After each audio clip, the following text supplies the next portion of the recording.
Einstein nos enseñó que el tiempo es un río. Fluye inexorablemente hacia adelante. Es la flecha del tiempo. Pero hoy, los físicos se hacen la pregunta prohibida. ¿Puede este río curvarse? ¿Crear remolinos, vórtices en el tiempo? Y es aquí donde la física se vuelve más asombrosa que la ciencia ficción. Imaginen un objeto que rastreamos hoy en nuestros telescopios y que ya estuvo aquí, en la mismísima Tierra, mucho antes de la aparición de los dinosaurios. Así que, para entender esta revolución, no recurriremos a la violencia cósmica, no a estrellas en explosión ni a voraces agujeros negros. No. Nuestra historia comienza en el silencio absoluto. Miramos fijamente el profundo y frío vacío interestelar. Y ahí está, un punto de luz, arrastrándose a través de la oscuridad. Su nombre es 3I, Atlas. Piénsenlo. Es apenas el tercer visitante confirmado de otro sistema estelar que hemos visto. La letra I en su nombre significa interestelar. Es una marca, una etiqueta que dice, no soy de aquí. Y cuando los astrónomos calcularon su trayectoria, los números simplemente gritaban, forastero. La trayectoria era una hipérbola perfecta. Ya en las clases de física aprendemos lo que eso significa. Se mueve demasiado rápido. La gravedad del Sol, como una mano débil intentando atrapar una bala de cañón, simplemente no puede retenerlo. Era solo un pasajero en tránsito. Un cometa, nacido cerca de alguna estrella lejana y sin nombre, y después de un viaje, quizás de 1.000 millones de años, su camino, por pura casualidad cósmica, finalmente se cruzó con el nuestro. Para la ciencia, fue un regalo. Oumuamua, el primer visitante, fue demasiado rápido y misterioso. El cometa Borisov, el segundo, fue más comprensible, similar a los nuestros. Pero 3I, Atlas, prometía ser una mina de oro para los investigadores. Era lo suficientemente grande y a medida que se acercaba al Sol, comenzó a respirar. Al calentarse, su núcleo helado comenzó a evaporar gases, creando una coma y una cola.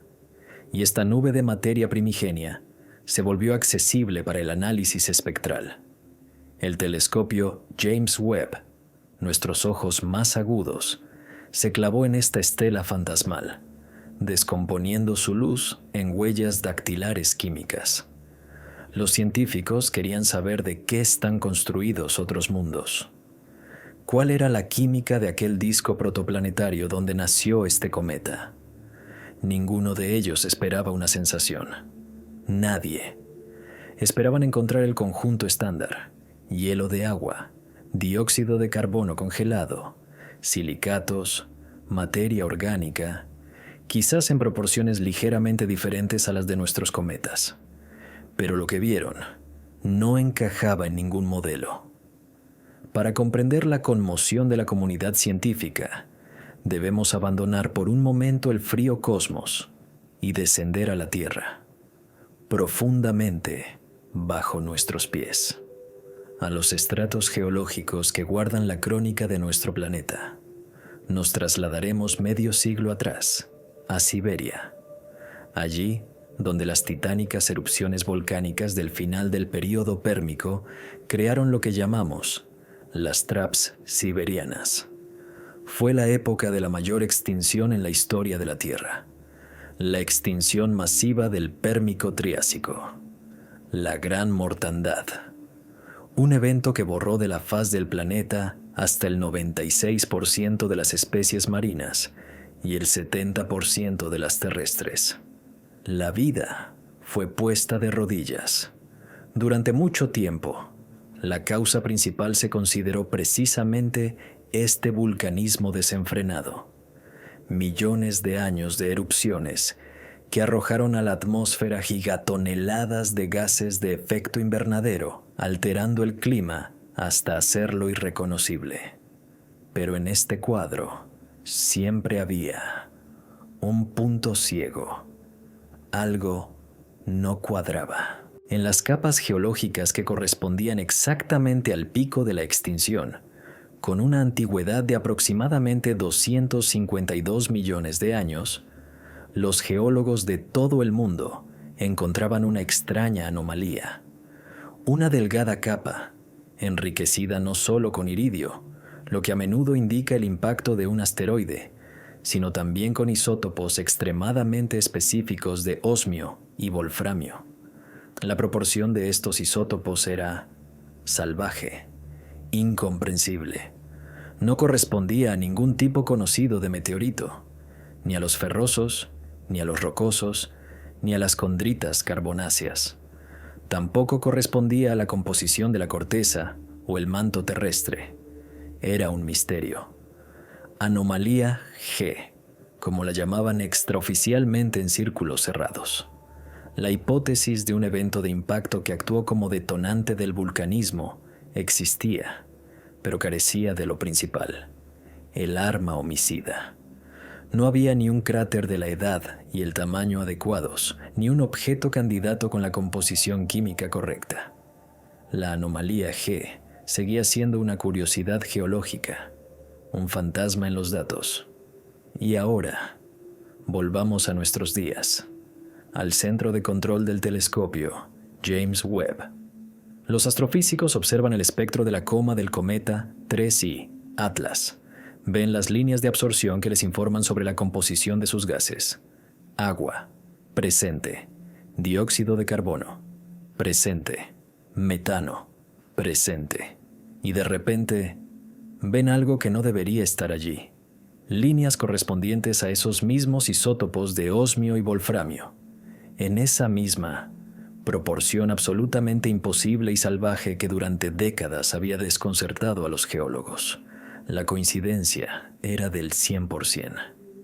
Imaginen a un detective que lleva 50 años luchando con un caso sin resolver, un asesinato sin pruebas ni testigos. Solo tiene un detalle extraño, una bala de forma única e imposible, hecha de una aleación desconocida. Y ahora, medio siglo después, en otra ciudad, en circunstancias completamente diferentes, ocurre una infracción menor y en el bolsillo del detenido encuentran un cartucho con exactamente la misma bala. ¿Sienten la magnitud? La significancia estadística de esta coincidencia superó el umbral de 5 sigmas. En física, ese es el estándar para un descubrimiento. La probabilidad de una coincidencia aleatoria es de 1 en 3,5 millones. No es una coincidencia, es una conexión. El cometa fantasmal de la oscuridad interestelar y la capa de polvo en rocas de hace 250 millones de años estaban conectados. Tenían un origen común. Esto no tiene sentido. Es un disparate total, absoluto y fundamental. Un objeto interestelar, por definición, pasa a través de nuestro sistema una sola vez. No puede regresar. Y si estuvo aquí hace 250 millones de años, entonces no puede ser interestelar. Una de las dos afirmaciones debe ser falsa. O los astrónomos se equivocaron al calcular la órbita, o los geólogos se equivocaron al datar las rocas. Pero ni unos ni otros se equivocaron. Los datos fueron verificados docenas de veces. La órbita de 3I, Atlas, es inequívocamente hiperbólica. La datación de los depósitos del Pérmico es uno de los pilares más fiables de la geología. Y aquí, la ciencia se detiene. Llega a un callejón sin salida. Cuando los hechos contradicen una teoría fundamental, la teoría debe ser revisada. Pero, ¿qué teoría revisar aquí? ¿Las leyes de la mecánica celeste? ¿O los principios de la datación radiométrica? Es como elegir cuál de las leyes de Newton anular. Y en este silencio, en este vacío de comprensión, comienzan a nacer hipótesis, una más descabellada que la otra. Considerémoslas, desde la más conservadora hasta la que roza la locura. Hipótesis 1. El miembro perdido de la familia. ¿Y si la órbita de 3I Atlas ¿No es una verdadera hipérbola, sino solo una imitación? ¿Y si es un objeto de nuestro propio sistema solar, pero con una órbita elíptica tan increíblemente alargada e inestable que su período orbital es de cientos de millones de años? Quizás fue expulsado a la periferia por perturbaciones gravitacionales durante la formación de los planetas gigantes. Es un habitante de la lejanísima e hipotética nube de Oort, incluso más allá de lo que podemos imaginar. Hace 250 millones de años, en su visita anterior, él, o un gran fragmento suyo, colisionó con la Tierra, causando esa misma anomalía G, y posiblemente desencadenando la gran mortandad. Y ahora ha regresado. Esta hipótesis, a pesar de su audacia, al menos preserva la causalidad. No viola las leyes básicas, pero nos obliga a reconsiderar el tamaño y la dinámica de nuestro propio sistema solar. Significa que en sus confines más lejanos se esconden objetos que guardan la memoria de antiguos cataclismos de la Tierra, que nuestro hogar es mucho más grande y misterioso de lo que pensábamos. El cometa 3I Atlas, en este caso, no es un forastero, sino el hijo pródigo que regresa a casa, un fantasma de nuestro propio pasado. Hipótesis 2. El linaje cósmico. De acuerdo, aceptemos que los astrónomos tienen razón. El cometa es interestelar. Y los geólogos tienen razón. La anomalía en la Tierra tiene la misma fuente. ¿Cómo es posible?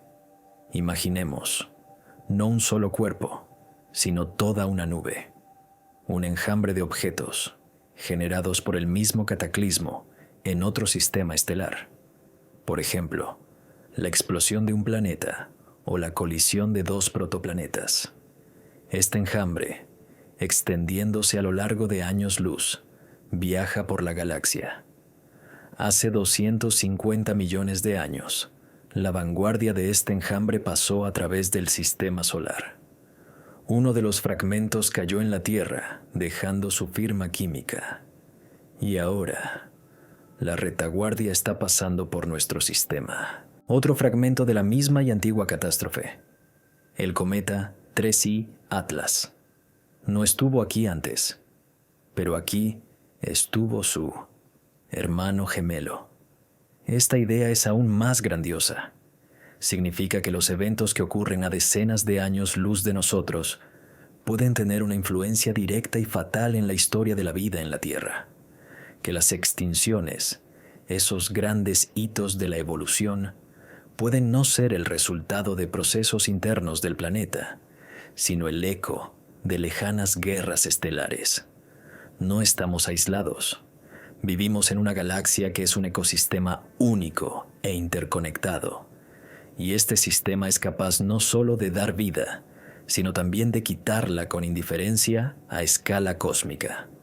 Nuestra historia planetaria es solo un capítulo en una vasta saga galáctica, y apenas ahora estamos empezando a leer las páginas anteriores. Pero hay una tercera hipótesis, la más inquietante, la más increíble. Miremos de nuevo los datos. La específica proporción isotópica en la anomalía G y en el cometa no es solo rara, es artificial. Los científicos que trabajan en ciencia de materiales y física nuclear saben que crear tal proporción de elementos en la naturaleza es prácticamente imposible. Requiere condiciones que no se dan ni en las estrellas, ni en las supernovas, ni en los discos protoplanetarios.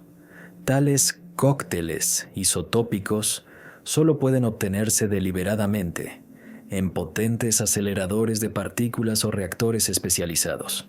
Esta proporción es demasiado pura, demasiado perfecta. No parece el producto de una naturaleza caótica. Parece un marcador, una señal. Hipótesis 3. Un mensaje en una botella.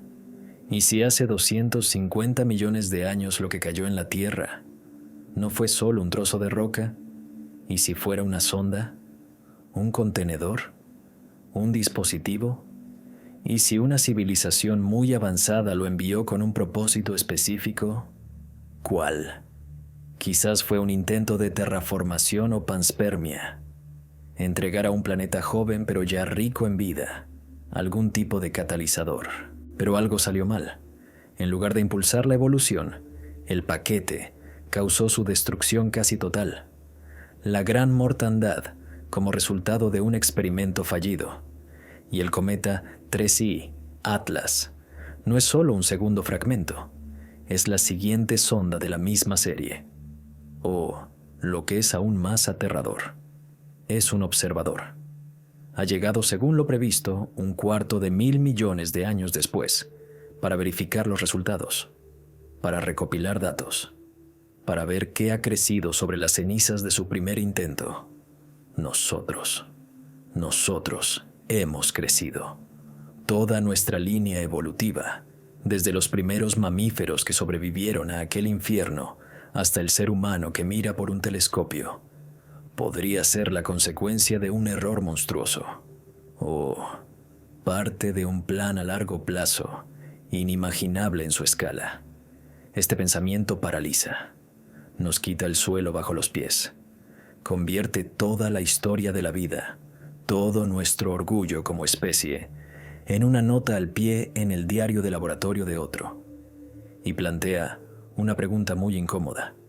Si vinieron entonces, y si han regresado ahora para mirar, ¿qué harán a continuación? ¿Corregir el error? ¿Empezar el experimento de nuevo? ¿O simplemente recogerán los datos y se irán, dejándonos a solas con la conciencia de que somos solo un subproducto del designio de alguien? En esta hipótesis, el cometa 3I Atlas no es solo un objeto, es un sujeto, es un mensajero, y no tenemos ni idea de qué mensaje trae. Si es alegre o mortal, ¿cuál de estas hipótesis es la correcta? No lo sabemos. Quizás ninguna de ellas. Quizás exista una cuarta, quinta, décima explicación que nuestra mente simplemente no es capaz de comprender todavía. Pero el descubrimiento de esta conexión entre el vagabundo helado y el polvo antiguo bajo nuestros pies ya lo ha cambiado todo. Ha destruido nuestra idea de la singularidad y el aislamiento de la Tierra. Ha demostrado que los secretos más profundos de nuestra historia planetaria pueden no estar escritos en piedra, sino en las trayectorias de cuerpos celestes que vienen del abismo. Nos ha hecho comprender que el pasado no está muerto, no está enterrado. Gira a nuestro alrededor en el frío silencio del cosmos y a veces regresa. El cometa 3I Atlas continúa su camino. Rodeará el Sol y comenzará su largo viaje de regreso a la oscuridad. Se llevará consigo sus secretos, dejándonos con preguntas que inquietarán las mentes de generaciones. ¿Fue solo una roca? ¿O el eco de una antigua catástrofe? ¿O un presagio? Miramos al cielo de otra manera. Cada meteoro, cada cometa, cada asteroide ya no es solo un visitante.